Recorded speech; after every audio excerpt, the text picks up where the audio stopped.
How to fix portrait mode not working on iPhone. To fix this issue, first of all, launch your settings on your device. Once you are on your settings, scroll down there, you will see battery option, hit on that.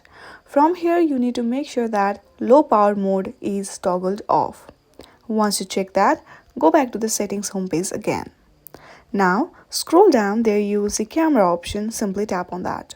From here, go through the preserve settings and make sure that camera mode is toggled on. Now again go back to the camera home settings. There you will see grid option under composition. Toggle off that button. Once you do that, check if your problem has been solved or not. If your problem is still there, then you have to reset all settings. To reset all settings, simply go to the settings. There you will see general option. Tap on it. Now scroll down to the last. There you will see transfer or reset iPhone. Go through it and reset all settings. Once you enter your passcode, your reset process will begin. Once you follow all of these steps, your portrait mode will start working on your iPhone.